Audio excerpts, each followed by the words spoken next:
Bonjour, à toutes et à tous. Donc on est vraiment, ravis de tous vous retrouver pour ce Café Nil, qui est consacré à un sujet qui occupe vraiment maintenant une place centrale, dans la santé et dans le débat sur l'organisation du système de santé, donc la télésanté et plus précisément peut-être la manière dont elle peut, ou elle doit s'inscrire dans les parcours de soins. Alors aujourd'hui, la télésanté, puis la télémédecine, peut-être de manière un peu plus précise, c'est plus du tout une pratique émergente, hein. Elle a vraiment, vraiment entré dans les pratiques depuis plusieurs années avec une accélération qui a été assez spectaculaire, je crois, pendant la crise du Covid-19. Mais une fois qu'il y a ce moment d'urgence qui a passé, le développement a peut-être un petit peu marqué le pas et donc c'est le constat qui a conduit le ministère de la santé, et l'assurance maladie à organiser tout au long de l'année 2025 les assises de la télémédecine avec, une logique de concertation, avec, en associant tous les différents acteurs d'écosystème, donc des professionnels de santé, des patients, les établissements de santé, des acteurs du premier recours, des acteurs industriels et puis, bien entendu les pouvoirs publics qui ont participé à cette concertation. Donc je voulais juste en introduction rappeler quelques chiffres. Ah, j'avais un écho, voilà. La téléconsultation aujourd'hui, c'est 14 millions de téléconsultations, en 2025, près de 300 000 expertises, 1 médecin généraliste sur 3 qui utilise la téléconsultation au moins ponctuellement. Donc c'est vraiment une pratique qu'on voit qui est vraiment, inscrite dans les habitudes et puis, bon malgré cela, malgré les chiffres, le diagnostic qui a été posé donc dans les assises de la télémédecine, c'est que justement la télémédecine reste en deçà de son potentiel, en particulier pour tout ce qui concerne l'amélioration de l'accès aux soins dans les territoires, la structuration de parcours pour les patients chroniques, pour renforcer la coordination entre la ville, l'hôpital ou médico-social. Voilà, donc c'est un peu le contexte dans lequel la feuille de route, donc qui, est pour 2026-2028, a été, esquissée dans le document qui a été publié par le ministère, avec 4 grands axes que je me permettrai de citer. La montée des compétences des professionnels, l'inscription de la télémédecine dans les parcours de soins, le ciblage des publics qui en ont le plus besoin et puis un encadrement aussi renforcé pour garantir aussi la qualité et prévenir certaines dérives qui ont pu avoir lieu. Donc maintenant, la question centrale, je crois, c'est de savoir comment on peut passer d'un cadre stratégique de cette feuille de route à une mise en œuvre concrète, efficace, de parcours, de télésanté. On ne peut pas penser la télésanté uniquement comme une technologie. Je crois qu'il faut vraiment une transformation des soins. Donc, quelle sera l'articulation avec le médecin traitant? Qu'est-ce qu'il y a une logique et quelle sera la logique de subsidiarité territoriale? Quelle est l'intégration de la télésanté en Povert dans la gradation des soins? Comment créer des parcours de soins hybrides? Comment répondre aux besoins des patients sans médecin traitant ou des patients chroniques ou dans les cas pour lesquels il y a des tensions sur l'offre de soins? Voilà un peu toutes les questions, qu'on va se poser ce matin et justement donc pour y répondre, nous avons le plaisir de recevoir donc Jean-Pascal Piermier, président du LET, qui représente les sociétés de télésanté. Jean-Pascal, merci d'être avec nous ce matin. Je vous donne tout de suite la parole. Merci beaucoup, Germain. Bonjour à toutes et à tous. Merci aussi à Olivier Mariotte de nous offrir la possibilité de dialoguer avec tous. Je pense que c'est bien l'objet des Cafés Nil, hein. C'est vraiment le dialogue. Après cette courte présentation, c'est de débattre. Un petit mot peut-être sur le LED, qui est une entreprise effectivement qui fédère et regroupe des entreprises de télésanté avec un cœur dans cette logique de télésanté qui est que on est à la fois tech, on va dire, c'est l'utilisation massive du numérique en santé, y compris aujourd'hui de l'IA, mais avant l'IA, de la tech, mais aussi beaucoup une logique médicale, d'organisation médicale. Et d'ailleurs, les statuts qui ont été adoptés de sociétés de téléconsultation avec le gouvernement, les STLC, introduit une organisation, une gouvernance, un peu comme dans un établissement de santé, avec un comité médical, parce que c'est de la médecine. Et donc, on a un peu cette logique, la télésanté, ça peut faire partie d'ailleurs du débat dans la mise en œuvre, avec cette particularité, c'est que ça nécessite une très forte mobilisation de ressources financières pour mettre en œuvre de la tech, des organisations, et derrière la tech, des organisations. Et de l'autre côté, je vais dire, c'est avant tout une organisation médicale avec potentiellement des paramédicaux. On est, on va dire, entre le code du commerce et le code de santé publique. Et c'est un point important parce que réussir en télésanté, c'est aussi réussir à mobiliser des nouvelles organisations et réussir à mobiliser des ressources financières d'investissement relativement importantes, tant dans les outils, mais beaucoup, beaucoup dans l'organisation. Alors, je vais revenir peut-être un peu effectivement sur la télésanté, le parcours récent. C'est vrai que cette année 2025, puisqu'on est début 2026, mais le 2025, ça a été une année décisive pour la télésanté, il y a encore 3-4 ans, Thomas Fattom parlait de Far West dans la télésanté et la télémédecine. Et puis, début 2025, le rapport de la Cour des comptes à la demande de la Commission des affaires sociales du Sénat disait très clairement, la télésanté, c'est très utile. Ce qui manque, c'est une stratégie claire sur la télésanté, l'utilisation de la télésanté dans le système de santé français. Ce qui a démarré avec cette feuille de route, puisque je pense que c'est quand même un effort très important qui a été réalisé avec la DGOS et l'assurance maladie, la CNAM, toutes avec ces 7 ateliers territoriaux qui n'ont pas été gérés par des personnes qui représentent, mais beaucoup par des personnes qui font et utilisent la télésanté dans tous les territoires, urbains, ruraux, tout ce qu'on veut. Et je crois que ça a été une mobilisation très lourde, puisqu'il y a eu autant des libéraux, les URPS, les médecins, les infirmiers, les pharmaciens, les kinés, les orthoptistes, les opticiens, les hôpitaux, les établissements médico-sociaux, les prisons. Et donc, on a eu une très, très grande variété, évidemment, des sociétés de télésanté, des industriels. Donc, il y a eu vraiment cette pluralité d'usages et on est, je pense, sorti d'une vision qui était que la télésanté, c'était les téléconsultations du Covid. Si je fais le plus simple aujourd'hui, dans les images que certains politiques pouvaient avoir. Et je pense que nous, on en sort vraiment avec une conviction, c'est qu'effectivement, la télésanté devient un pilier du système de santé, du futur système de santé, et que ce pilier, ça doit être la proximité organisée. C'est-à-dire que le système de santé, on le sait bien, il doit aller de plus en plus d'hospitalo-centré à domicile-centré, et que centrer la prise en charge sur le domicile, au plus proche des patients, là où ils vivent, hein, ça peut être dans un EHPAD et pour certains, je reviens, c'est dans la prison, mais pour la plupart, c'est leur domicile classique. Eh bien, la télésanté, ça permet d'organiser cette proximité des soins et de donner la possibilité d'accéder. Alors, une fois qu'on a dit ça, on tombe sur oui, mais c'est quand même un peu le Far West hein, qui intervient. C'est télécabines dans les pharmacies, chez les opticiens, etc., etc.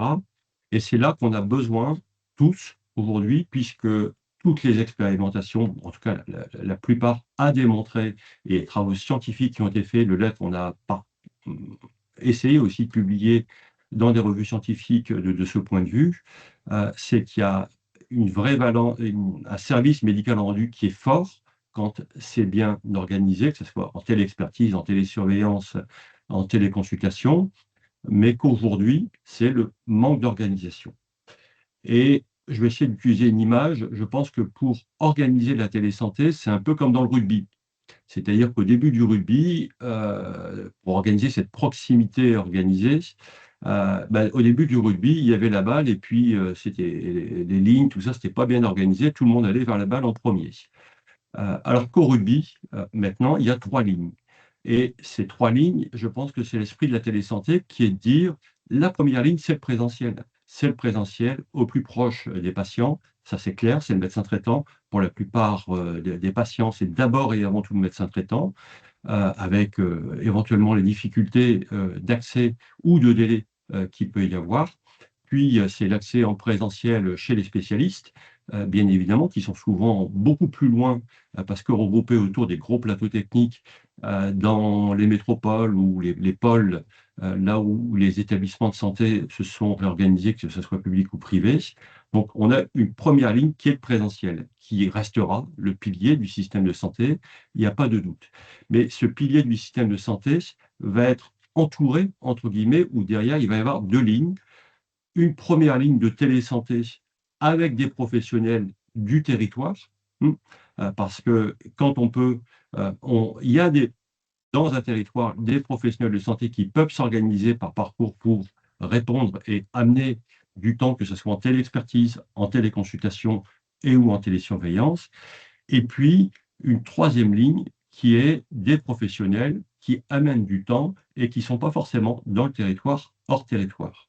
Et ces trois lignes, et c'est tout l'enjeu de la réorganisation, l'organisation de la télésanté et surtout des parcours ville, hôpital, hybride, ou des parcours de santé ville, c'est qu'elles communiquent et que ça soit le plus fluide possible. Et c'est ça l'enjeu aujourd'hui. Beaucoup de travaux sont en cours, des réflexions, y compris sur la prévention aujourd'hui, mais il va falloir que dans les mois, années qui viennent, on rentre de ce point de vue dans des choses qui sont très concrètes, qui permettent réellement les échanges de bonnes pratiques, qui permettent réellement l'interopérabilité des systèmes d'information et que les patients et les professionnels de santé puissent s'emparer. Donc, c'est pour ça qu'on sort, si vous voulez, quelque C'est part mieux. des assises de la télésanté avec le sentiment qu'on a remis un peu la télésanté dans le bon sens avec les parcours. Et ça, c'était le titre d'ailleurs du Café Nil, et c'est un point extrêmement important parce que... C'est dommage, ça a l'air bien, la formation. Ah, bonjour. La télésanté, elle s'inscrit dans des parcours et on va pouvoir organiser cette proximité, cette capacité à qualifier les patients dans des parcours de soins gradués avec la télésanté si on pense parcours et si on n'est pas purement dans une logique d'acte. Parce que l'acte, on le voit bien, ça génère des formes de concurrence, notamment la principale aujourd'hui qui est le point de crispation central qui serait de dire la téléconsultation pourrait remplacer la consultation du médecin généraliste en présentiel, ce qui est loin d'être le cas, et qui est une forme si ce n'est de fantasme, de peur, on va dire rémanente, alors que quand on est dans des logiques de parcours, on voit bien que la télésanté, notamment dans les premières phases, je vois il y a des CHU aujourd'hui, ça a été dit dans le cas des assises, qui, en dermatologie, disent quand on ne connaît pas le patient, on va demander une téléexpertise de manière systématique pour savoir si c'est utile ou pas utile que ça soit le CHU qui prenne en charge dans son rôle de recours, ou si au contraire, on organise une prise en charge, soit par le médecin généraliste ou un médecin spécialisé dans le territoire, soit par un dermatologue du territoire, dans des organisations en parcours. Donc, le parcours communauté de base, c'est vraiment un point important. Nous, on l'avait abordé il y a 3-4 ans quand on avait rencontré la Haute Autorité de Santé. Et c'est un des axes forts de cette feuille de route aujourd'hui avec le gouvernement, qui est de demander d'avoir des référentiels parcours par parcours et de démontrer par parcours là où on peut utiliser la télésanté pour que ces prises en charge soient fluides. Donc, c'est vraiment un point extrêmement important parce que ça s'organise plus facilement. On a des adhérents qui ont des parcours spécifiques sur les conduites addictives ou sur les problèmes de troubles neuro, attention. Et on voit bien que là, quand on raisonne parcours, eh bien la coordination, la capacité à travailler entre professionnels se fait beaucoup plus facilement. Et on est moins dans l'opposition et on est au contraire beaucoup dans la coopération. La deuxième élément, et c'est très bien et c'est important, c'est que la formation a été mise comme étant le premier axe. Et ça, c'est un point extrêmement important. En lettres, on portait il y a encore quelques temps le fait qu'en télésanté, il faudrait un minima d'activité pour un professionnel de santé travailler en télésanté, parce que même en consultation, en téléconsultation, ce n'est pas la même façon de poser les questions, de mener son dialogue singulier avec le patient. C'est une nouvelle pratique. Il faut être beaucoup plus explicite, on est beaucoup moins dans l'implicite. Et donc, c'est une vraie nouvelle pratique qu'il faut vraiment apprendre. C'est pas quelque chose qui est naturel. C'est pas simplement être deux personnes autour d'une vidéo. C'est une nouvelle façon. Les patients ne s'expriment pas de la même façon. Je pense que tous les professionnels de santé qui ont beaucoup d'expérience là-dessus le voient bien. Euh, et si on fait la téléexpertise, c'est la même chose. Savoir bien poser les questions, voire être aidé aujourd'hui le protocole organisationnel qui va permettre de bien avoir les éléments d'information pour que le professionnel puisse répondre vite et bien à la question qui lui est posée. C'est pas naturel. C'est pas, il faut être formé, il faut pratiquer, il faut faire beaucoup d'évaluations de pratiques professionnelles pour que ça soit fluide et que ça fonctionne. Donc la formation, c'est évidemment central dans l'organisation de la télésanté et il faut vraiment mettre les travaux.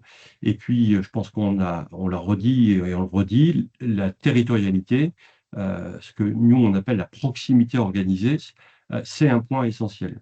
Savoir rentrer dans un parcours vite et bien. Souvent, aujourd'hui, on le voit, c'est le développement qui se fait c'est avec les auxiliaires de santé, avec les infirmiers libéraux notamment, qui ont un rôle majeur à jouer.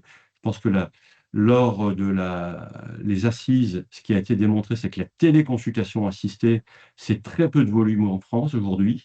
Par contre, c'est très utile sur beaucoup de populations qui ont enfin, beaucoup de difficultés pour accéder à des parcours, y compris des personnes âgées, dans leur domicile. Au LET, on est en train de travailler avec le syndicat infirmier, par exemple FNI, pour vraiment proposer des protocoles de prise en charge en lien avec les médecins traitants. C'est toujours pareil, hein, avec nos 3 lignes de rugby, privilégier le présentiel, puis essayer d'avoir une première ligne de télésanté territoriale et une deuxième ligne de télésanté hors territoire quand on n'a pas ces 2 premières lignes.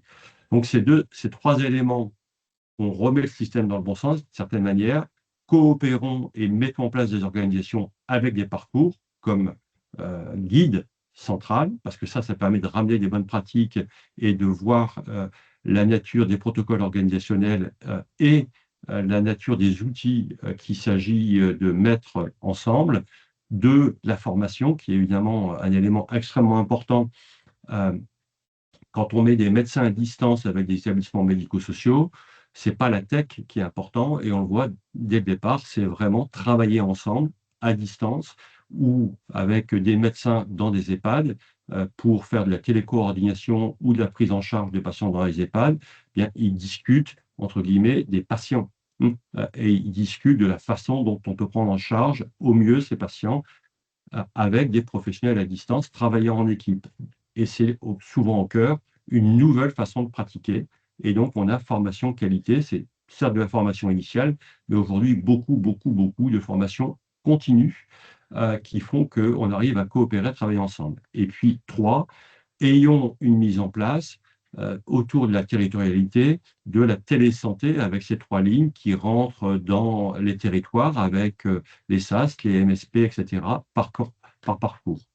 Donc c'est vraiment nous on est, on va dire, honnête, très attentif à ces évolutions, très contributeur de ces évolutions, en sachant que euh, on voudrait évidemment que le cadre conventionnel et réglementaire, je pense évidemment 20%, ça a été dit, ces cadres, si on a des organisations par parcours, très certainement, on va avoir des choses qui vont tout de suite être non contestables d'une certaine manière, c'est-à-dire réellement partagées et avec un vrai bénéfice-risque, et donc qu'on puisse du coup ne pas restreindre, c'est-à-dire ne pas être dans une régulation qui dise attention, il y a du mésusage.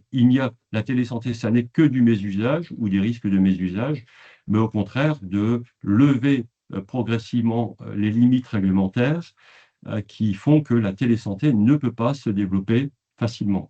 Et ayant de plus en plus des standards d'organisation, en soins non programmés et parcours par parcours, pour éviter des coûts de projet qui sont considérables si chaque territoire, je rappelle un peu ce chiffre assez simple et bête, hein, mais un médecin généraliste aujourd'hui, quand il est médecin traitant, c'est 1500-2000 patients à peu près pris en charge.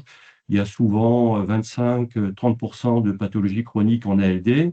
Il y a, sur les pathologies chroniques, quand on les met toutes bout à bout, il y a à peu près 30 parcours de soins à imaginer.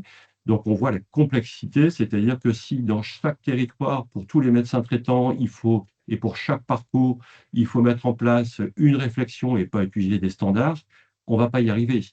Chaque médecin n'a pas de temps, tout simplement. Je ne parle même pas des modèles économiques, hein, mais n'a pas le temps pour vraiment se poser cette question. Il veut pratiquer avec qualité, donc il faut avoir des standards de qualité, parcours par parcours, pour les adopter et les mettre en œuvre dans un territoire avec les MSP, les CPTS et avec les hôpitaux, puisque c'est parcours ville-hôpital qui est le cœur de la prise en charge des pathologies chroniques. Après, nous, c'est simple, le modèle économique, ça n'a pas du tout été abordé lors des conclusions de la feuille de route des assises. Ça a été abordé dans tous les ateliers des assises, par tous les acteurs. On va vers une réorganisation, tout en restant dans la médecine par acte très certainement, ou évoluant vers d'autres modes de rémunération, mais la nécessité de trouver des modalités de financement adéquates avec la télésanté, c'est un sujet clé. Le premier plébiscité, c'est la téléconsultation assistée. Les infirmiers n'ont pas de modèle économique, donc si on veut que la télésanté se développe, très certainement, ça va démarrer par ça. Les sociétés qui font des sociétés de téléconsultation, la TLC, elle est moins rémunérée qu'une TLC présentielle. Il n'a pas été démontré qu'elle était de moins bonne qualité. Elle est de qualité comparable. Donc on voit bien que le sujet, et ce n'est pas sans polémique, hein, c'est le sujet des modèles économiques va être posé. Réussir à mettre en place de la télésanté, les sociétés de téléconsultation qui ont eu ce statut l'ont vécu, c'est mettre en place des normes de qualité sur la partie tech extrêmement élevées et des organisations. Donc, tout ça a un coût et c'est très bien, c'est ce qui donne confiance au système, mais il va falloir que dans la balance ville-hôpital, dans la logique des parcours, on puisse avoir des organisations pérennes. Parce qu'il va être, comme on veut sortir, tout le monde veut sortir des expérimentations, si on veut des choses qui durent dans le temps, qui durent sur 10, 15, 20, 30 ans, et les systèmes de santé performants, c'est des systèmes de santé organisés en parcours centrés sur le domicile, eh bien, ça veut dire qu'il va falloir avoir des modèles économiques qui organisent cette pérennité financière. Sinon, on pourra parler de prévention, on pourra parler de bons modèles de parcours de soins, mais dans les faits, on n'aura pas des organisations qui dureront dans le temps parce qu'il n'y aura pas de stabilité médico-économique. Voilà, donc je préfère laisser évidemment la place au débat. Ce qu'on veut dire, c'est que nous, au LET, on s'est vraiment organisé, c'est-à-dire qu'on a une vision, alors peut-être que le mot va choquer, industrielle, c'est-à-dire qu'on pense que l'infrastructure nécessaire tech, l'infrastructure pour mettre en place ces organisations, ces standards de formation, d'organisation, elle doit être dans une vision de pouvoir avoir un déploiement massif national, et donc française et européenne, parce qu'on voit bien que sur des enjeux comme avec l'IA qui vient là-dedans, tout de suite on est dans des enjeux de données, dans des enjeux de coûts pour réussir à mettre en place des techs matures qui nécessitent des tailles qui sont à minima européennes. Et comme on parle beaucoup de territorialité, c'est-à-dire avec la capacité à travailler dans chacun des territoires, avec cette idée de 3 lignes, présentiel, télésanté avec des acteurs du territoire, télésanté avec des acteurs hors territoire. Et donc, ça veut dire proposer, parcours par parcours, dans les années qui viennent, des standards que les territoires puissent s'approprier et mettre en œuvre facilement. Et c'est cette mise en œuvre facile auquel le LET veut s'attacher avec l'ensemble de ses partenaires, partenaires naturels évidemment, l'État et l'assurance maladie, mais aussi la mutualité française et complémentaire santé, parce que la partie financement est évidemment importante. Et puis, sur la partie évidemment médicale, les partenaires sont les établissements de santé médico-sociaux. On travaille beaucoup aujourd'hui avec les établissements médico-sociaux, notamment évidemment les EHPAD et les établissements médico-sociaux liés au handicap. On travaille peu aujourd'hui, mais la téléexpertise se développe beaucoup dans les établissements sanitaires, que ce soit public ou privé. Et si on veut faire des parcours, il va falloir qu'on ajoute la partie téléconsultation dans des parcours ville-hôpital. Donc, le LED est prêt aujourd'hui, on s'est organisé et on est vraiment dans un esprit de construction, de dialogue. Mais ce qu'on veut surtout, c'est construire des organisations complémentaires et pérennes, pérennes et industrielles. Industrielles au bon sens du terme, c'est-à-dire que c'est ce qui génère la pérennité. C'est éviter de recréer en permanence et avoir des choses qui soient, le terme technique c'est interopérable, mais qui puissent être utiles, qu'on puisse bénéficier, capitaliser de ce qui se passe territoire par territoire. Dans les faits concrets, la vie de tous les jours, chaque territoire aura son organisation particulière. Pour autant, on va utiliser ensemble des standards parce qu'en télésanté, on n'est pas dans une médecine, on va dire, comme apprise dans beaucoup d'hôpitaux, qui, à force d'apprendre ensemble dans la même équipe, c'est un peu implicite, le savoir est implicite. En télésanté, on est obligé d'avoir un savoir qui est explicite, écrit. C'est l'avantage de la santé, télésanté, c'est que tout peut être évaluable, tout est numérisé. Donc, l'entretien qu'on fait aujourd'hui, et vous voyez bien, c'est numérisé, c'est-à-dire qu'aujourd'hui, la plupart des acteurs utilisent pour faire un compte-rendu, on numérise le compte-rendu, avec l'IA, ça produit un compte-rendu synthétique qui peut être codé. Donc, on peut vraiment évaluer, et ça, c'est un point important sur lequel nous, on veut s'axer, c'est évaluer les parcours pour avoir le meilleur service médical rendu et le meilleur coût-bénéfice, de manière à pouvoir déployer et avoir une organisation pérenne.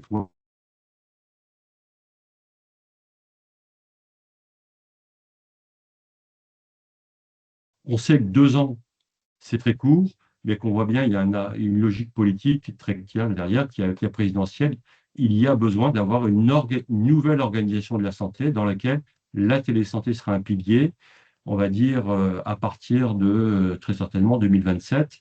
Mais il faut les préparer dès cette année 2026-2027 pour que dans la dizaine ou la vingtaine d'années qui viennent, on ait des parcours de soins avec de la télésanté et que cette proximité, cette promesse d'accès aux soins, elle soit assurée pour tous les patients et qu'entre guillemets, il y ait 0 patient sans solution, si je reprends le titre d'un rapport sur le handicap il y a quelques années. Et c'est vrai, on le croit réellement, c'est-à-dire que la télésanté, ça permet réellement d'amener de la compétence médicale et paramédicale au plus proche des patients, facilement d'une certaine manière, grâce à la technique justement. Mais ça nécessite de l'autre côté une très forte composante d'organisation, et donc on est moins dans des enjeux tech, mais on est vraiment dans des enjeux d'organisation, de fluidité. Et je pense qu'il y a beaucoup de professionnels de santé, j'ai le plaisir de vous parler aujourd'hui, c'est que c'est tellement siloté.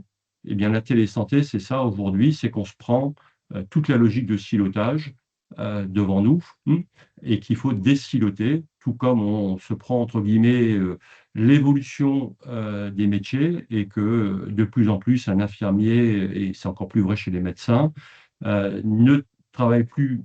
Avant, on avait des médecins qui travaillaient soit en cabinet, soit à l'hôpital.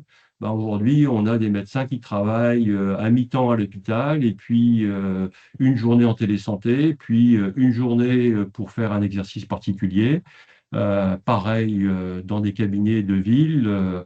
Et dans nos sociétés, par exemple, de téléconsultation, on a beaucoup ces profils de médecins qui ont plusieurs métiers, entre guillemets, dans la semaine, qui ont plusieurs pratiques. Parce que leur métier est très routinier pour beaucoup, et ils veulent changer de routine dans la semaine et avoir deux ou trois métiers. Ça peut être un service d'urgence pendant 2 ou 3 jours, et puis une journée en TLC et une journée dans un autre type de pratique, pathologie du sommeil ou que sais-je. Je veux dire, il y a des profils très divers, et c'est aussi avec l'ensemble de ces temps médicaux et idem paramédicaux qu'on travaille, qu'on peut mettre à disposition au bénéfice de l'ensemble des habitants. Voilà, très rapidement, pardon, je ne sais pas, Germain, si j'ai respecté le timing, mais je pense que le plus Oui, tout important, à c'est fait. le débat. Oui, bien sûr. Hmm. Bah, merci beaucoup pour ce propos introductif. Je vous propose maintenant de passer aux questions et réponses. Donc, on a un petit peu moins d'1 heure pour que vous puissiez poser toutes vos questions. Donc, je vous inviterai simplement à lever la main. Vous avez la possibilité dans la barre d'outils, il y a un outil qui s'appelle lever la main. Pour poser vos questions, vous pourrez activer votre caméra et votre micro, vous présenter, et puis et puis poser vos questions que j'espère nombreuses. Donc je donne la parole à Philippe Auvray. Oui, bonjour. Philippe Auvray, directeur de région sur PACA de Centre de dialyse et de néphrologie. Merci de cette intervention. On a développé de la télémédecine pour de la télésurveillance de séances de dialyse depuis 2012 et on a pu voir le gain aussi bien pour la qualité du soin, la diminution des coûts de transport sur des établissements qui sont éloignés de grands centres. Ma question, c'est par rapport à ces maladies rénales chroniques. Au vu de ces assises, est-ce qu'il y a un parcours qui est déjà fléché, prévu sur ce sujet? Est-ce qu'il intègre les patients qui sont à domicile parce qu'aujourd'hui, ils sont exclus des systèmes de télésanté? Et si ça n'existe pas, quelle est la manière de le mettre en place? Parce que c'est un vrai besoin. Merci à vous. Merci beaucoup de votre question. En 2012, ça me rappelle, moi, mes premières expériences de télésanté aussi, c'était en 2010-2012, donc merci beaucoup. Aujourd'hui, il n'y a rien qui existe en la matière. Pourquoi? Parce qu'en fait, la télésanté, en général, tout le monde en a pris conscience, on va dire, avec le Covid 2020, et ça s'est cristallisé sur téléconsultation médecine générale. Je la fais très simple. Et cette cristallisation sur médecine générale, téléconsultation, fait que on est parti dans des polémiques sur le Far West, le mésusage, etc., etc., et qu'on n'a pas vu que la télésanté et la démonstration la présentation que vous venez de faire très rapidement, c'est que la télésanté, c'est l'organisation en parcours d'une suite d'actes présentiels et d'actes avec de la télésurveillance, du télésuivi, du télésoin, de la téléexpertise, de la téléconsultation, et qu'on va enchaîner en fait dans un cadre d'un parcours pour que le patient puisse être pris en charge dans son milieu naturel, le domicile, qui est quand même là où il est souvent le mieux, et qu'on voit d'ailleurs beaucoup développer des parcours, y compris des parcours d'exploration, pardon. Je pense aux pathologies du sommeil, je pense à des choses comme la recherche d'épilepsie, où de plus en plus, quand on peut le faire avec des outils de télésanté, on fait au domicile. Ça, c'est une organisation par parcours. Et on va dire, les assises, les conclusions, la feuille de route dit réfléchissons par parcours, mettons en œuvre par parcours. Et donc, je pense qu'aujourd'hui, on peut commencer réellement à essayer de définir des standards par parcours et les proposer à l'ensemble des parties prenantes, y compris dans le cadre de la convention médicale qui est en train d'être redébattue, pour dire quand on raisonne par parcours, et c'est l'une des principales difficultés en termes médico-économiques, c'est-à-dire qu'on va raisonner autant dans un financement de la médecine de ville que dans un financement hospitalier. Et on voit bien que quand on dit ça, on va abattre des cloisons qui sont très lourdes. Mais pour autant, les économies, la qualité, on en est tous certains, et les vraies économies vont se faire si on arrive au fur et à mesure à gérer ces liens ville-hôpital, parce qu'on a beaucoup trop de patients hospitalisés dans de mauvaises conditions, qui ont des coûts très importants. Je pense que beaucoup de personnes en sont convaincues, et que ça nécessite au niveau régional et national, d'avoir des parcours de référence descendant dans le détail, allant jusqu'aux aspects économiques pour réussir à ce qu'il n'y ait pas des sempiternels débats pour dire l'infirmier doit gagner combien, le médecin doit gagner combien, etc. etc. C'est-à-dire que la dimension économique, je pense qu'il ne faut vraiment pas la minorer. On sait bien que le système de santé fonctionne grâce à l'économie, il y a bien des ressources, et le modèle de financement il est très prégnant, et parfois, on met en avant par le jeu des influences ou de l'histoire certaines rémunérations en avant et d'autres ne vont pas bien. Je pense, par exemple, la télésurveillance et les infirmiers. La télésurveillance se développe relativement peu parce que les infirmiers sont moins bien rémunérés. Et donc, nous, on est prêt à travailler sur la dialyse dans des parcours ville-hôpital, comme vous êtes en train de le dire, de manière à pousser, et ayons chaque année comme ça 4-5 parcours qu'on essaye de rendre matures, avec des vrais modèles complets, tech, modèle économique, évidemment modèle médical, pour lequel chaque territoire puisse s'en emparer et le mettre en œuvre. Alors, je me permettrai, je suis conseil d'administration de la FHP Reims cet après-midi, je me permettrai de me faire l'écho de ce projet et de voir si on peut le relayer au niveau national, si vous me permettez. Ah bah, avec grand plaisir. Brigitte Holz, je vous donne la parole. Oui, merci de me laisser la parole. Vos propos introductifs sont particulièrement passionnants. Je suis la présidente de Repas Donna France, qui est une association de lutte contre les cancers du sein. Donc la logique des parcours est évidemment une de nos préoccupations majeures. Et vous aurez sans doute jeté un œil sur le dernier rapport de la Cour des comptes qui renforce justement cette notion d'inégalité d'accès aux soins. Et donc, je pense que la télémédecine, au sens large du terme, ne peut être que favorable. Mais la question que je me pose, c'est l'accès aux soins, c'est la compétence, mais c'est aussi l'effectif des professionnels de santé. Est-ce que la télémédecine peut compenser le manque de médecins? Est-ce que, au contraire, ça rajoute une spécialité? Quel éclairage pouvez-vous donner sur ce sujet? Le double éclairage, c'est que il peut y avoir un manque de médecins, mais il y a aussi une répartition très inéquitable, entre guillemets, des médecins sur le territoire. Et un certain nombre, notamment dans des spécialités, les médecins se concentrent plutôt dans des métropoles et dans des métropoles qui attirent ou sur un littoral, mais comme tous les Français, d'une certaine manière, si je pense à la France, hein, c'est-à-dire que les médecins sont des hommes et des femmes comme tout le monde et vont dans des endroits où ils pensent que c'est beaucoup plus sympa pour vivre, pour avoir des enfants, etc., etc. Et donc, on a une répartition très inéquitable des compétences professionnelles parce qu'ils ne veulent pas vivre dans ce nombre de territoires. Ce n'est pas pour ça qu'ils ne veulent pas prendre en charge, entre guillemets, et aider à prendre en charge dans le territoire. Le deuxième aspect, par rapport à ma réponse que je viens d'évoquer, c'est que du coup, et c'est ça qui en fait est difficile à mettre en œuvre des parcours et amener du temps médical qui est à distance, ça veut dire avoir des professionnels de santé dans les territoires, des infirmiers, des pharmaciens, des établissements médico-sociaux, des psychologues, on pourrait multiplier évidemment les exemples, des opticiens, des orthoptistes, etc., etc., etc., qui sont dans les territoires et qui sont souvent assez répartis, c'est-à-dire qu'il est rare de ne pas trouver des pharmaciens, il est rare de ne pas trouver des infirmiers, etc., dans les territoires. Alors, on a une répartition beaucoup plus équitable, entre guillemets, dans tous les territoires français de ces professions.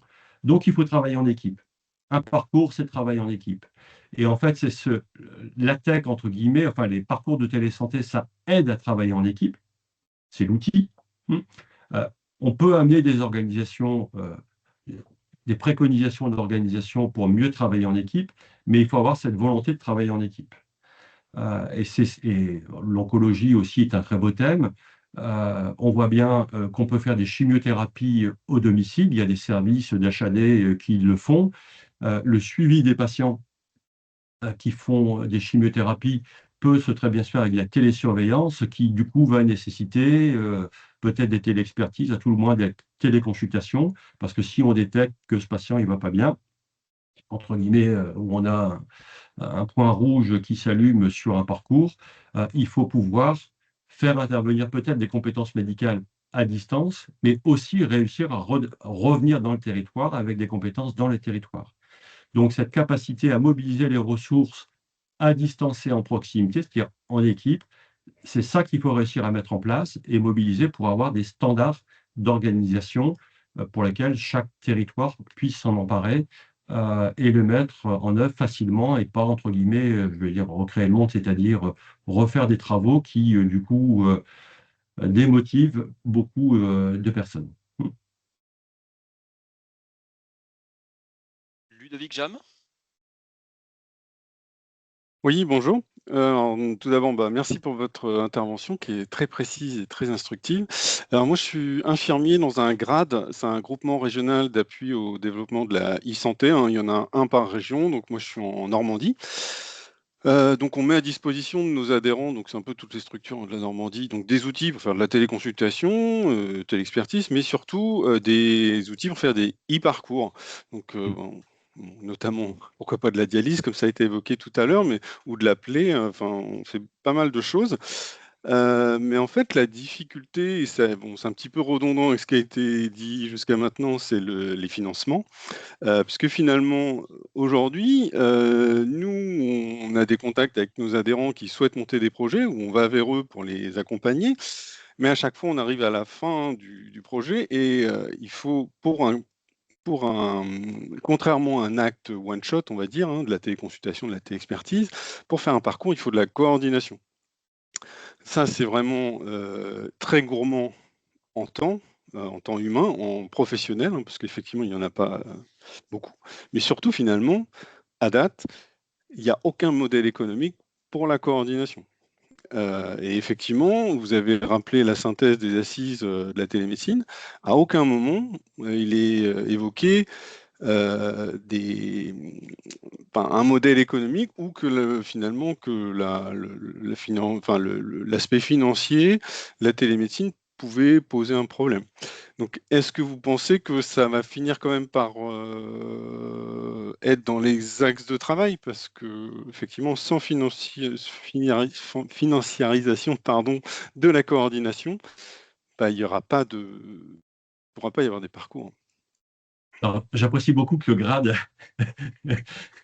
qui est financement public, parle de financiarisation de la coordination, l'AGAPA, puisque le thème de la financiarisation au niveau national, c'est critiqué, qui est de dire, attention, la télésanté se financiarise.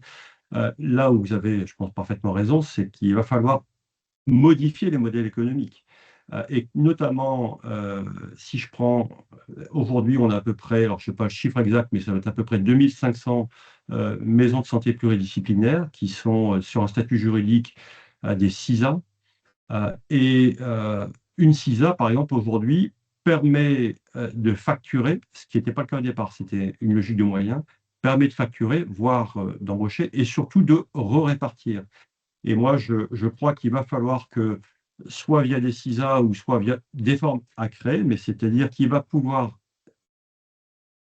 dans des logiques de parcours, et réussir à facturer plusieurs actes ensemble pour qu'on arrive à se dire, de l'hôpital à la ville, et je dis bien de l'hôpital à la ville, réussir à facturer pour qu'on puisse dire, en fait, si on facture tous nos actes qu'on doit faire, ça fait une somme de autant, mais en fait, on va la redistribuer différemment parce qu'on a besoin de coordination, parce qu'on est peut-être moins sur tel aspect, on va moins dépenser d'argent quand on s'est mis d'accord sur tel aspect, et on va moins engager de ressources, de temps sur tel et tel bout de parcours. Par contre, on va en mettre plus à tel autre endroit.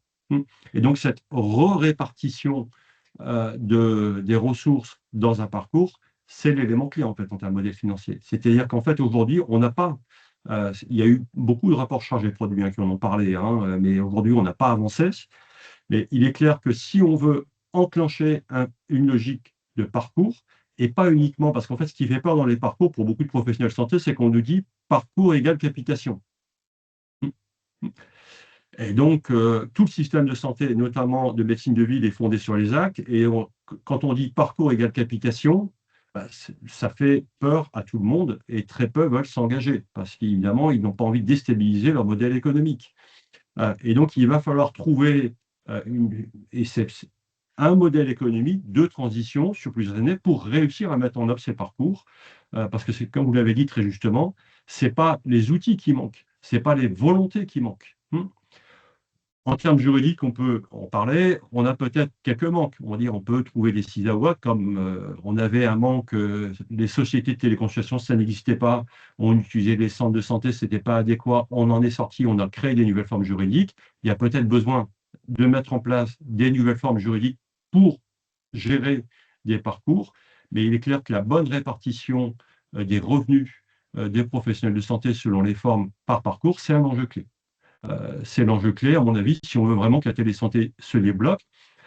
Et nous, au LETS, on va le mettre en œuvre à partir de cette année. Donc, on veut bien travailler avec les grades, si vous en êtes d'accord, pour proposer, qui est dire comment est-on capable de proposer des modèles économiques pour financer des parcours avec de la télésanté, et très certainement dans un modèle qui est que chacun, entre guillemets, facture des actes, mais il y a une répartition en fonction des ressources.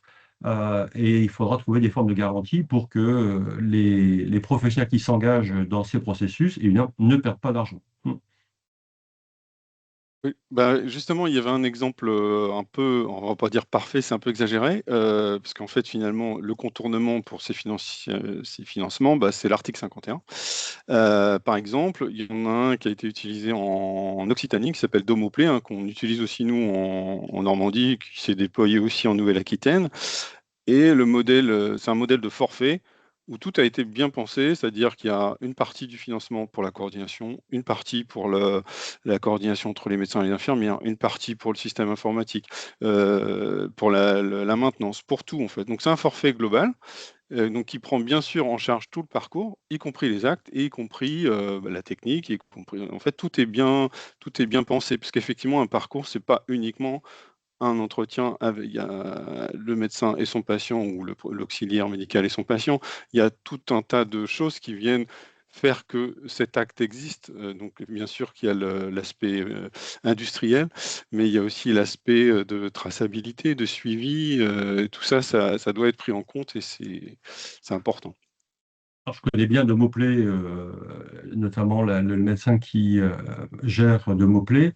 C'est un très beau parcours. Et par ailleurs, quand on le voit, et je pense que quand vous avez discuté, vous discutez avec lui, la diffusion, c'est-à-dire le déploiement à l'échelle, c'est-à-dire c'est d'arriver avec un modèle qui est existant, enfin, qui a été expérimenté, etc., et qu'on peut déployer. Et aujourd'hui, la plupart des professionnels de santé ne veulent plus d'expérimentation, entre guillemets. C'est-à-dire, parler d'article 51, beaucoup ont dit, ah ben oui, ça peut être génial, mais les retours aujourd'hui, c'est que quand je rentre dans un article 51, c'est une espèce de glu qui est que on n'arrive pas à s'en sortir, y compris d'ailleurs avec les gens qui sont dans l'article 51 et qui essaient de trouver des financements parce qu'il y a notamment toute une période où on est sorti de l'article 51, mais on n'est pas encore vraiment rentré dans le droit commun. Et là, on a une période extrêmement compliquée en termes médico-économiques pour vivre. Et donc, c'est vraiment un point important qui est qu'il faut réussir, Domoplay est un bon exemple, de prendre comme ça des modèles et que demain, des territoires qui veulent l'utiliser prennent le modèle en tant que tel et que ça fasse pas, entre guillemets, des coûts d'ingénierie gigantesques pour réussir à le diffuser. C'est comme ça qu'on va pérenniser et qu'on trouve des modèles qui vont associer du modèle par forfait avec du modèle par acte. Parce qu'en fait, dans la vraie vie, comme on parle beaucoup de parcours ville-hôpital hybride, ce qu'on est en train de se dire avec nos 3 lignes, on va être dans des modèles de financement hybrides. On ne pourra pas, entre guillemets, enfermer le modèle libéral dans un tout par forfait, par capitation. Le modèle libéral, c'est un modèle qui est plus vieux que la Sécu, d'une certaine manière, 1945, et qui permettait de prescrire en pleine liberté, en fonction de ce que lui, professionnel, nécessite. Et donc, on voit bien qu'on va devoir imaginer des modèles de financement hybrides entre le forfait et l'acte, et d'ailleurs des modalités de financement entre la solidarité nationale, l'assurance maladie, des formes de solidarité avec les complémentaires santé et des financements qui sont des financements individuels parce qu'aussi, on a des patients qui ont de plus en plus des demandes et des attentes qui sont très individuelles. Et donc, c'est un énorme thème, en fait. Ce qu'on est en train de se raconter, c'est une vraie avancée. Je pense que, soit sous l'exemple de Domoplay ou d'autres, on peut travailler dans cette année sur cet aspect. Merci beaucoup. Avec plaisir. Avant de redonner la parole à Philippe Auvray pour qu'il puisse poser sa question, justement, le sujet du financement, c'est un sujet qui a été quand même abordé lors des assises, hein, jusqu'où sont allés les travaux, quel était le niveau justement de maturité de la discussion à ce sujet? Alors, la maturité, c'est qu'il y a, je ne vais pas dire une plainte, mais une demande très forte d'aborder ce thème médico-économique. Et cette réforme des financements par parcours, avec ce qu'on vient de dire, acte, capitation, enfin forfait. Et tout le monde est convaincu qu'on n'arrivera pas à développer la télésanté, le travail en équipe, la capacité à avoir de la coordination dans les modèles de financement existants. Parce que la tech, entre guillemets, coûte cher. c'est normal, il faut investir, c'est ce qui va donner la confiance. Il faut des équipes de coordination, notamment d'expertise. Domoplay, c'est le bon exemple.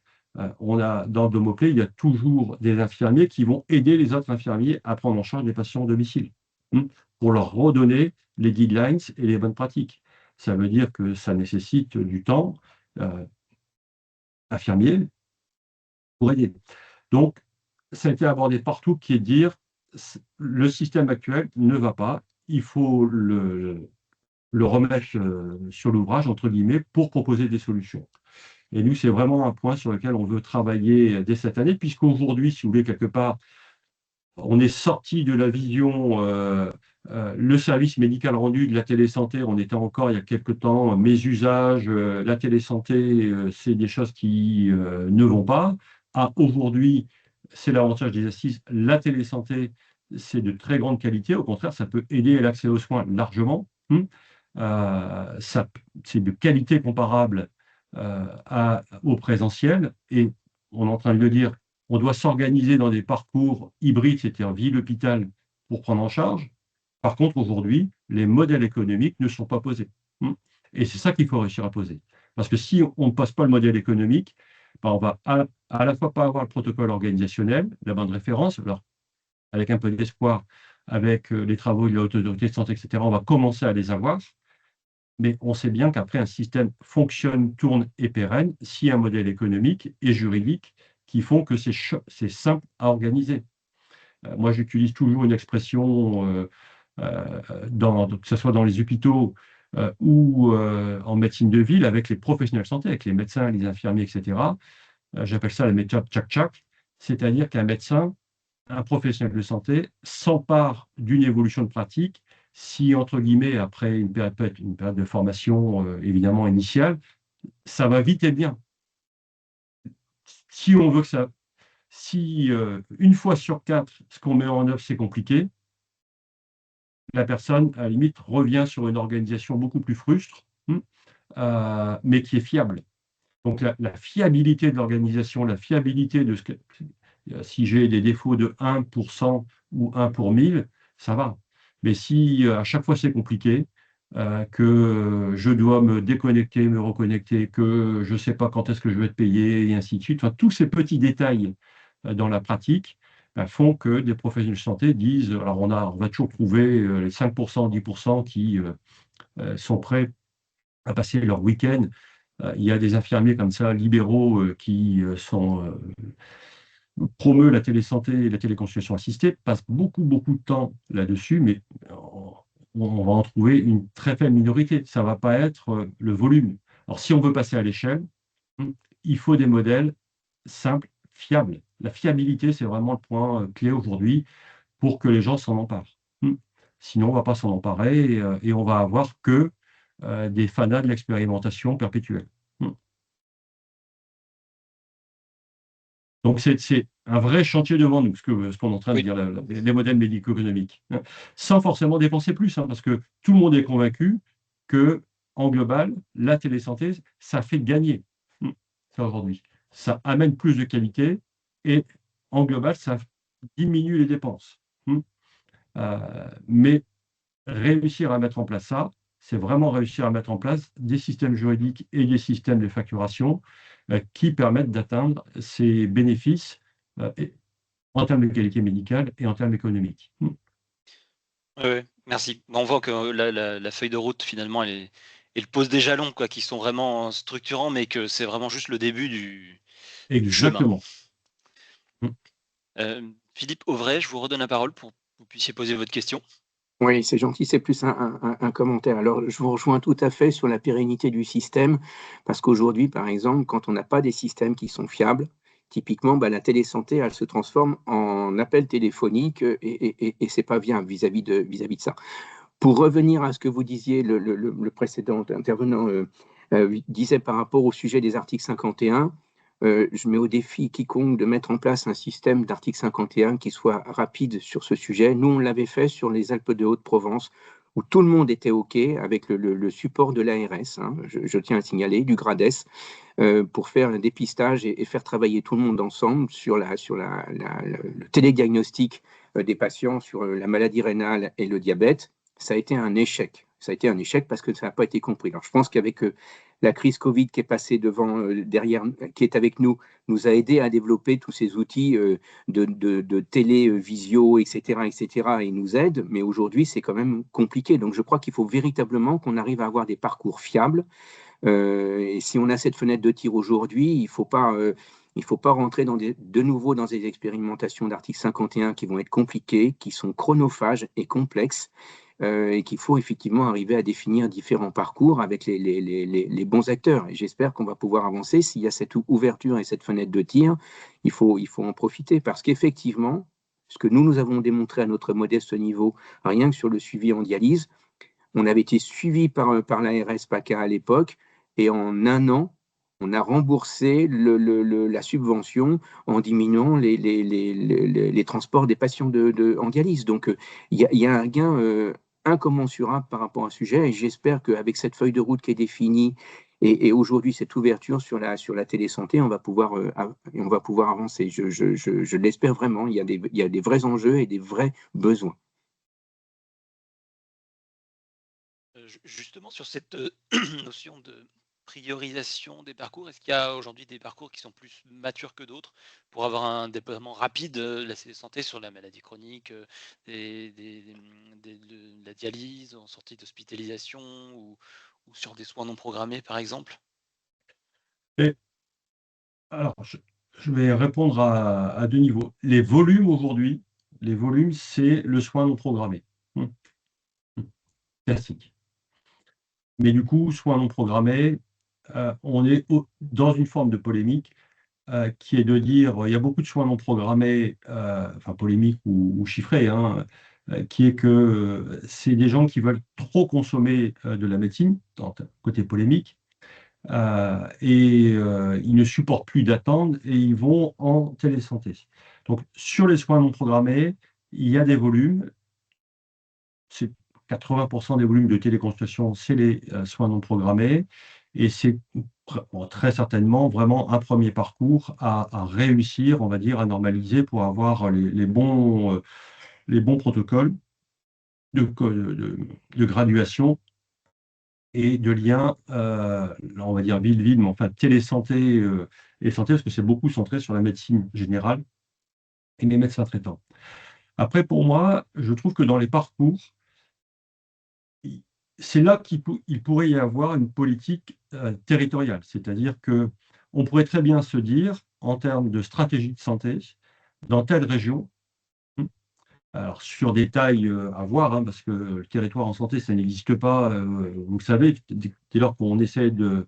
Si je fais un parcours diabète, j'ai besoin du médecin traitant, certes, mais j'ai besoin du cardiologue, j'ai besoin de l'ophtalmologue, j'ai besoin du diabétologue, mais j'ai aussi besoin du podologue, du nutritionniste, etc., etc.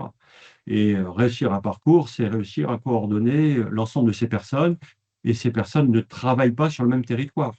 Un diabétologue, il va être dans un service d'hospitalisation de jour complet pour prendre en charge les périodes de décompensation aiguë. Sa maille, elle va peut-être la région, voire sur certaines prises en charge plus. Et puis le nutritionniste, peut-être que c'est le territoire de vie. Et donc, c'est difficile de se dire qu'on a une maille fiable qui est, paf, c'est la communauté de communes, le territoire de vie ou autre. C'est bien que selon les parcours, on va avoir des gens qui vont travailler sur des territoires différents. C'est pour ça qu'on on parle de proximité. L'équipe, elle doit offrir la proximité.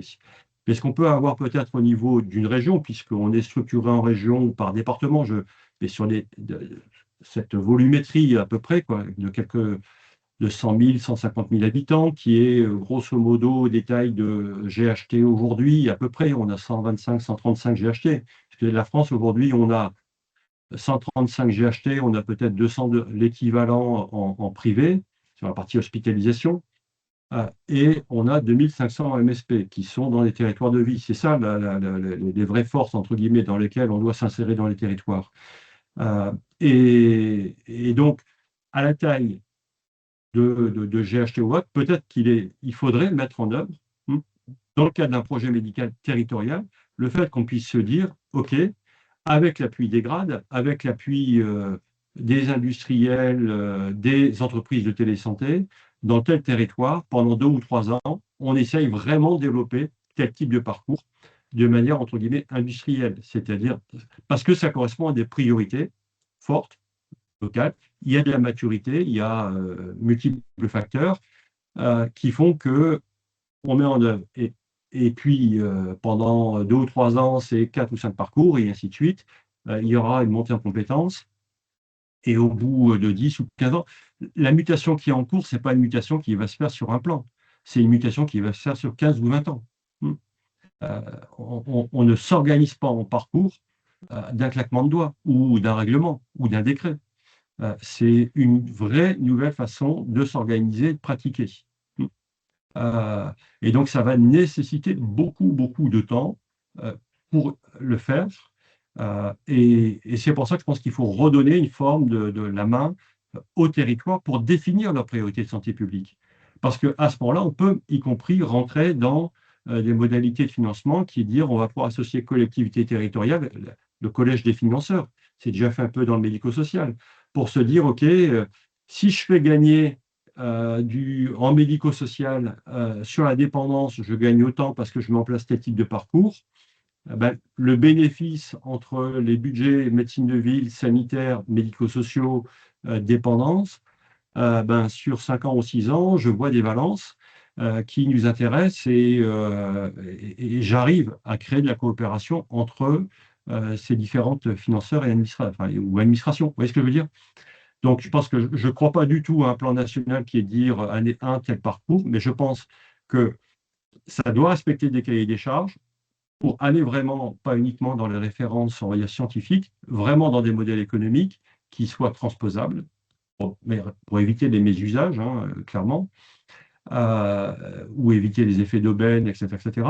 Mais par contre, on doit pouvoir définir au niveau régional et peut-être départemental des priorités de mise en œuvre des parcours pour se dire à tel endroit, je mets en place tel parcours parce que, on parlait à l'instant de la dialyse ou autre, j'ai la capacité, ou au contraire, j'ai un énorme désert, et la télésanté est vraiment utile parce que des patients qui doivent être pris au domicile en dialyse, il y a très peu de services de dialyse ou qui sont loin, ben, on voit bien que la prise en charge domicile, elle est prioritaire, ça ne peut se faire qu'en télésanté. Et ça a des impacts économiques très importants. Et après, c'est tout l'enjeu de la télésanté, c'est comme les pathologies chroniques, c'est qu'il y a quelques parcours qui ont des enveloppes budgétaires très importantes et des enjeux économiques très importants. Et puis, il y a des parcours où il y a des enjeux, les volumes de prise en charge sont importants, mais les enjeux économiques sont beaucoup moins importants.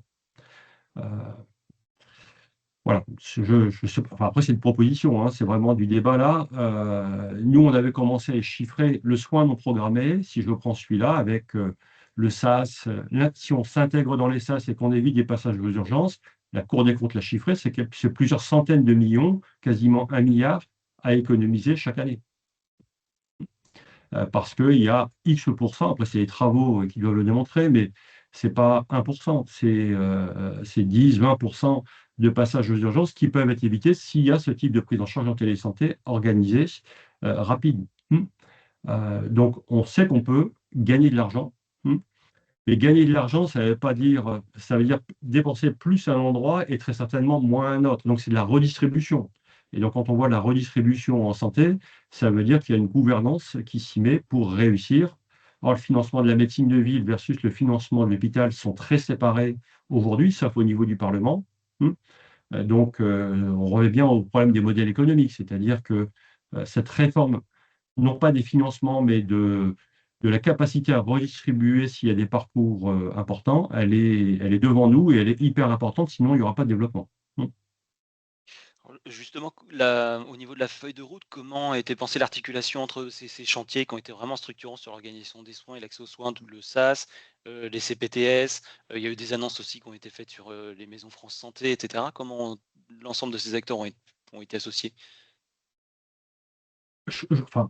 Ma lecture, ma lecture aujourd'hui sur la feuille de route, c'est qu'il y a 4 axes qui ont été donnés, la formation, l'intégration dans les parcours, Je cherche les deux autres, je les ai plus en tête. Il y a jouer sur les limites avec les 20%, et puis de l'autre côté, remettre un peu de régulation pour qu'il y ait une déclaration des cabines, notamment chez les pharmaciens, pour que ça s'intègre réellement dans les territoires.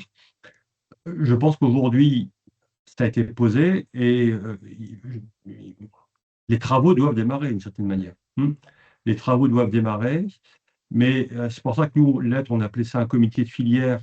On pense qu'il est important d'essayer de réunir un maximum de parties prenantes. Et là, aujourd'hui, j'en vois au moins, vous voyez, deux, un grade, la FHP, pour travailler ensemble et proposer ce qui a été, ce qui peut fonctionner et qui peut devenir des modèles qui soient réplicables. Parce que le risque, sinon, c'est qu'on ait des choses qui est que les acteurs de la télésanté vont être managés comme étant acteurs de la télésanté, les hôpitaux vont être gérés comme étant des hôpitaux, la médecine de ville, les médecins vont être gérés dans la convention médicale, les infirmiers vont être gérés dans la convention infirmier, etc. Et on parle de parcours. On ne va pas y arriver, c'est-à-dire que si je fais une avancée dans la convention infirmier, je vais peut-être attendre 4 ans ou 5 ans si je veux mettre en place un parcours pour faire une avancée dans la convention médicale. Mais après, j'aurais peut-être aidé un peu à la coordination où il y a un début de parcours et de mode de financement ou d'organisation dans la médecine de ville, mais je n'aurais rien du côté hôpital. Vous voyez ce que je veux dire? Donc, il y a nécessité d'avoir des consortiums d'acteurs dans des comités de filière qui soient d'accord pour dire aux politiques, parce qu'aujourd'hui, les politiques ont peur de réorganiser la santé peu ou prou. C'est compliqué, la santé, c'est plein d'îles disparates avec soit des rentes, certains disent des rentes, mais les rentes aujourd'hui, quand on les regarde, personne ne pense qu'ils sont réellement sur des rentes, mais en tout cas, des formes de territoire. Et du coup, le politique, il a un peu peur de modifier toutes ces frontières, parce que par contre, ça veut dire modifier les frontières. Donc, modifier les frontières, c'est potentiel conflit, et on sait bien qu'on n'aime pas ça.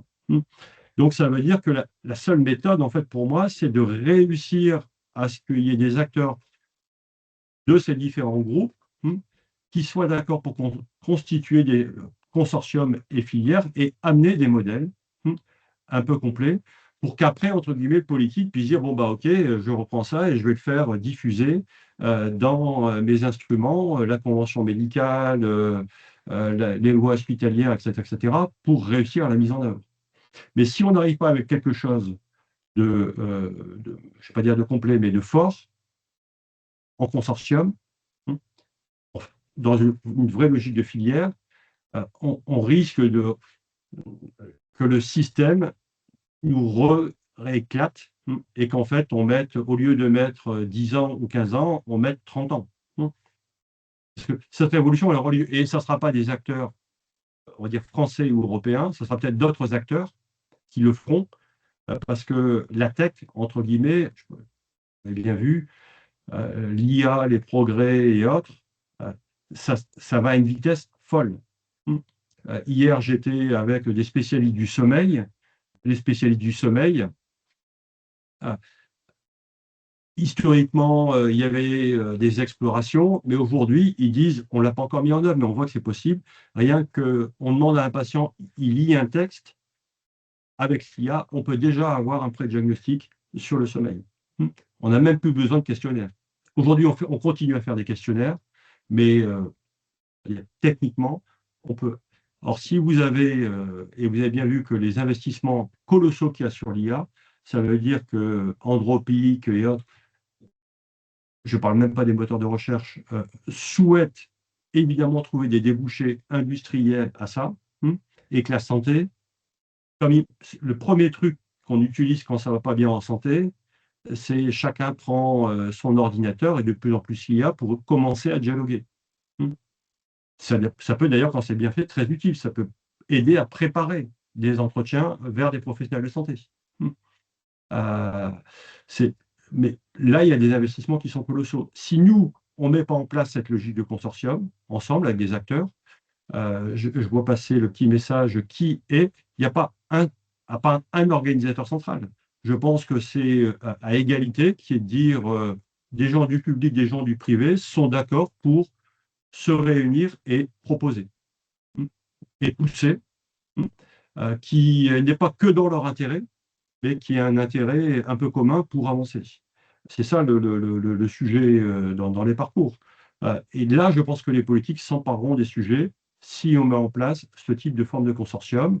Nous, c'est notre volonté au LAT. C'est, par exemple, demain, on a le président de la Mutualité française qui intervient sur une table ronde suite à notre AG de Villette.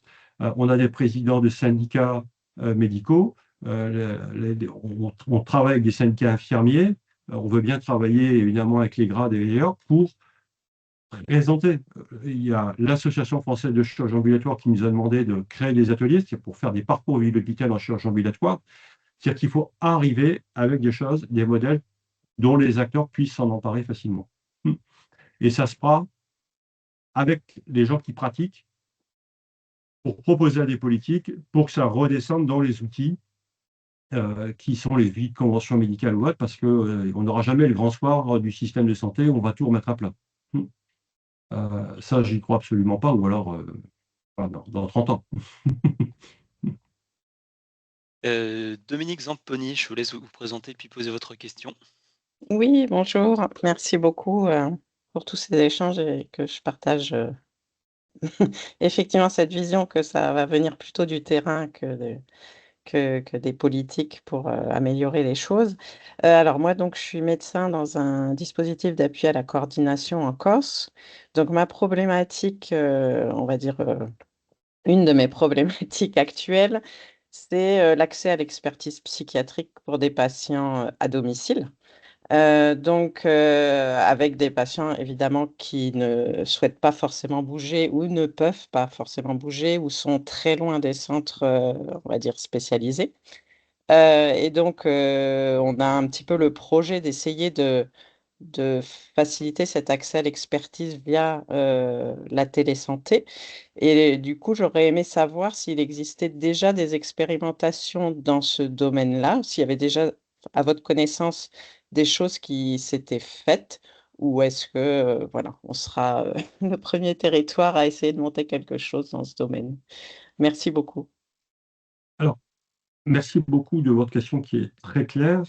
L'expertise psy, elle est évidemment demandée. C'est très demandé chez les personnes désorientées, les personnes âgées. Enfin, ça existe beaucoup. On commence à vraiment le voir se développer dans des établissements médico-sociaux.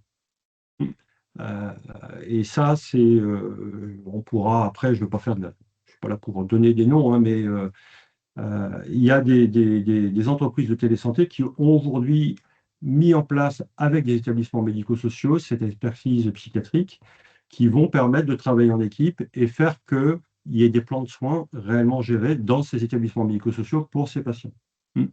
Là où vous allez être confronté au domicile avec le DAC, vous êtes déjà dans une logique de coordination, c'est-à-dire c'est regarder, parce que la notion d'équipe, elle est importante, c'est de regarder comment vous serez support pour soit des infirmiers libéraux, soit pour des équipes dans les territoires, pour qu'il y ait une habitude de travail entre ces psychiatres et les équipes locales. Parce qu'en fait, il faut apprendre à travailler ensemble. Et quand on a des parcours un peu lourds, je pense que c'est un des points importants, c'est constituer des équipes. Et constituer des équipes, c'est avoir à peu près toujours les mêmes médecins, même si de temps en temps ça se remplace évidemment, mais c'est avoir à peu près les mêmes médecins, avoir à peu près les mêmes intervenants qui, en tout cas les premiers, sont vraiment pivots pour le territoire. Et cette habitude de travail, le formaliser, on revient au protocole organisationnel, et à ce moment-là, on commence à avoir quelque chose de stable. Parce qu'après, techniquement, on peut avoir quelques zones blanches, si vous me dites la Corse, la montagne, etc., ça doit exister, hein, ça, pas de doute. Mais pour la plupart du temps, on a la capacité de faire de la visio classiquement et d'avoir les dispositifs qui s'intègrent facilement, entre guillemets. Et après, on retombe, par contre, hein, clairement, sur le modèle économique, c'est-à-dire que dès lors qu'on va faire intervenir des libéraux, des établissements médico-sociaux, ils ont des budgets aujourd'hui. Ils ont des budgets souvent sous-utilisés parce qu'ils ne trouvent pas de compétences médicales. Donc, ça veut dire qu'on réutilise, en fait. Le modèle économique, c'est pas, je vais employer un terme un peu business, entre guillemets, qui est de dire, au lieu d'être le B2C, qui est de dire de facturer directement à l'assurance maladie, les psychiatres qui vont intervenir en B2B2C, c'est-à-dire que l'établissement médico-social, il facture à l'assurance maladie ou au conseil départemental, et c'est cet établissement qui finance le psychiatre, qui est à distance. Donc ça, c'est des modèles économiques relativement simples, robustes, qui permettent l'intervention de compétences externes dans des établissements au bénéfice des patients.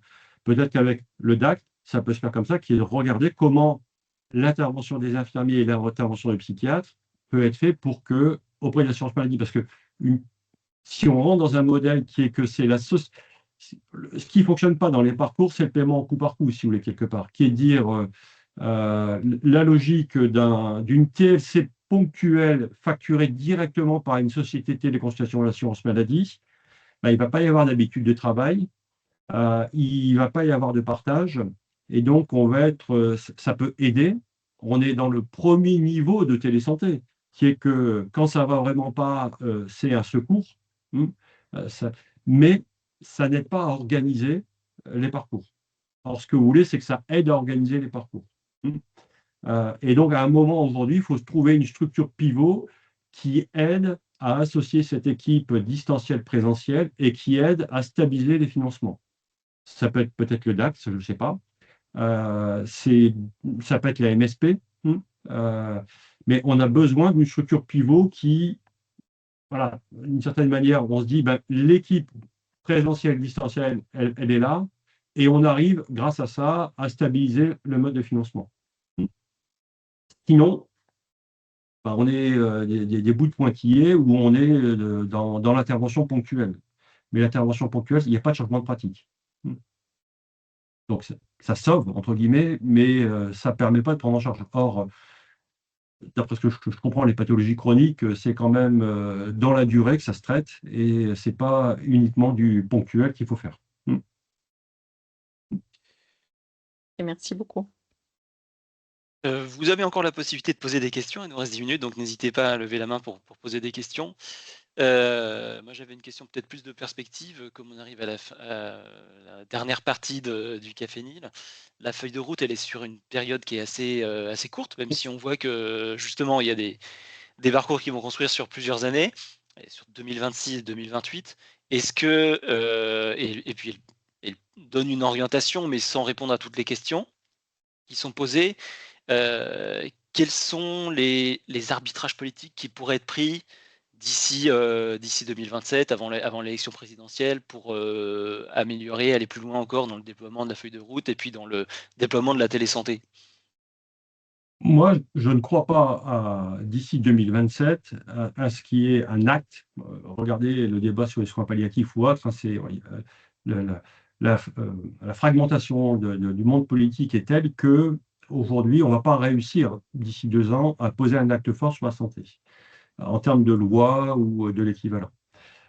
Par contre, ce qu'on peut faire, et c'est ça qui est important peut-être d'avoir, c'est réussir dans cet esprit de consortium ou de comité de filière, ce que j'évoquais, de réussir à avoir 2 ou 3 modèles assez forts qui embarquent la dimension médico-économique, pardon d'insister dessus, mais on voit bien, c'est quand même une dimension qui est très structurante, de manière à la faire, entre guillemets, et c'est là le politique peut être important, qu'on puisse la reconnaître comme étant un élément fort à prendre en compte dans une nouvelle séquence politique avec les présidentielles.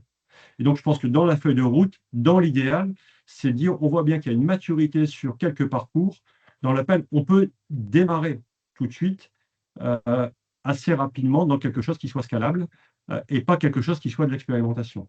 Nous, notre message clair et fort, y compris si on veut des gens qui continuent à investir dans la santé côté investissement pur, c'est de se dire qu'on a quitté la zone des expérimentations et on va vraiment rentrer dans la zone du déploiement. L'augmentation des usages, entre guillemets, le retard de la France sur la télésanté est très important. Donc, il faut vraiment que la feuille de route, ça soit augmenter les usages. Et augmenter les usages, c'est avoir un modèle complet, médical, on va dire réglementaire et économique. Aujourd'hui, dans les parcours, on a au mieux du médical, mais on a très peu de réglementaire et on a très peu d'économique.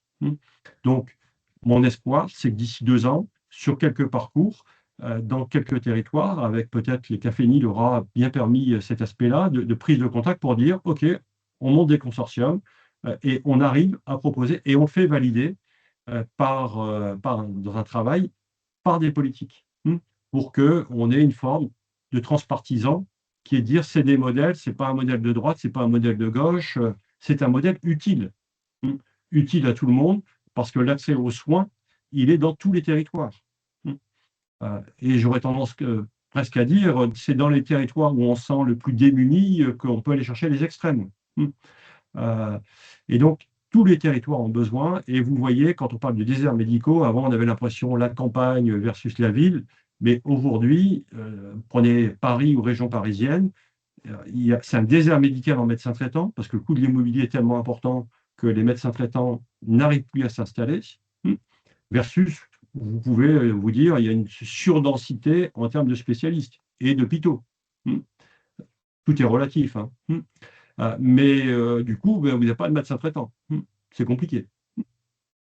Et il y a des régions, ça va être l'inverse. Vous allez avoir des médecins traitants comme il faut, mais vous n'allez pas avoir de spécialistes. Donc, très rares sont les territoires où vous avez ce côté très homogène, tout parcours confondu, toute spécialité confondue, où vous avez le bon nombre de médecins généralistes, spécialistes, infirmiers, toutes professions. C'est pour ça qu'on appelle autant au parcours hybride territorialisé. Et qu'on doit avoir une recomposition forte. Donc, moi, mon appel ce matin, c'est ça, c'est montons des consortiums, faisons valider d'ici 2 ans. La santé, c'est vraiment transpartisan, ça intéresse tout le monde, mais dans une logique de déploiement.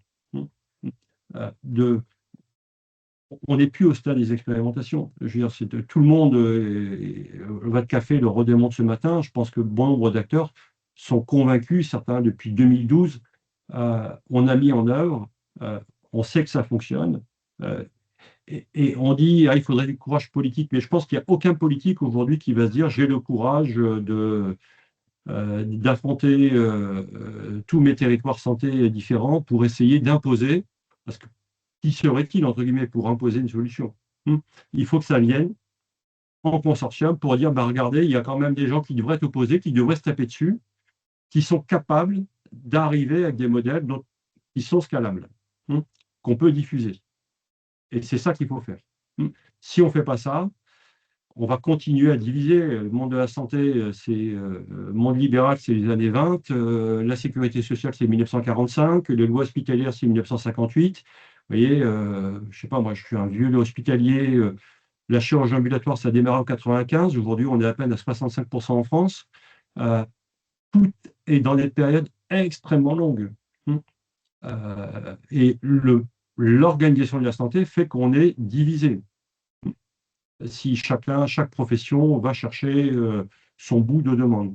Donc, l'une des possibilités, c'est de gérer un consortium, un comité de filière transpartisan, entre guillemets, tous secteurs confondus, sur un certain nombre de parcours pour proposer des modèles forts, où on va s'y attacher, de manière à proposer et à avoir une vision politique transpartisane qui permette de dire, voilà, si on pousse et si on ajoute les formes réglementaires et médico-économiques nécessaires, on peut résoudre beaucoup de problèmes d'accès aux soins. Il nous reste 3 minutes, je crois qu'on n'avait pas d'autres questions. Moi, j'en avais encore plein, mais je crois que ces derniers propos sont vraiment la conclusion parfaite de toutes les questions qu'on a pu se poser ce matin, avec encore plein de chantiers devant nous et plein de chantiers devant le LET, mais un véritable besoin de pouvoir se constituer en filière, de manière à pouvoir trouver des traductions vraiment opérationnelles dont tous les acteurs pourront se saisir pour transformer et puis faire évoluer toutes ces pratiques. Donc, je ne sais pas si vous voulez ajouter un mot de conclusion suite à ça ou... Non, moi, c'est un monde de conclusion, surtout d'ouverture, de travaillons ensemble sur ces sujets. Je pense qu'il y a une maturité, ce que j'ai entendu ce matin, qu'il y a beaucoup de maturité chez les professionnels de santé, les professionnels du secteur de la santé, et qui comprennent que la télésanté, c'est un levier formidable. D'ailleurs, la ministre l'a dit, c'est un levier puissant. Donc, je pense qu'aujourd'hui, on a la légitimité politique pour dire emparons-nous réellement de la télésanté pour effectivement maintenant, et ce n'est pas le rôle du ministère de la Santé d'une certaine manière, de gérer la dimension opérationnelle de la mise en place par parcours avec des parcours Ville Hôpital. C'est une vision dans laquelle on doit redescendre dans les territoires avec des acteurs nationaux, des acteurs territoriaux et construire les modèles dont on parle et les diffuser pour éventuellement les remonter d'ici 1 an ou 2 ans en termes politiques pour dire, regardez, il y a des choses qui fonctionnent, on peut vraiment les pousser demain dans tous les territoires. C'est ça ma conclusion aussi avec vous ce matin. Je pense que le café, et je vous en remercie encore 1000 fois, Germain, de nous aider tous ensemble à se rencontrer et à essayer de mettre en place, de remplir la feuille de route proposée par le ministère de la Santé et l'Assurance Maladie. Merci beaucoup. On reste en contact et puis à l'attention de toutes les personnes qui sont encore connectées, on reste en contact aussi parce qu'on a plein d'autres projets de Café Nil, donc on va revenir très prochainement avec d'autres intervenants, d'autres sujets, d'autres thématiques à aborder tous ensemble dans le cadre de ces Café Nil. Merci Jean-Pascal, merci beaucoup d'avoir accepté d'intervenir aujourd'hui et puis merci à tous et bonne journée. Au revoir. Au revoir. Merci, au revoir.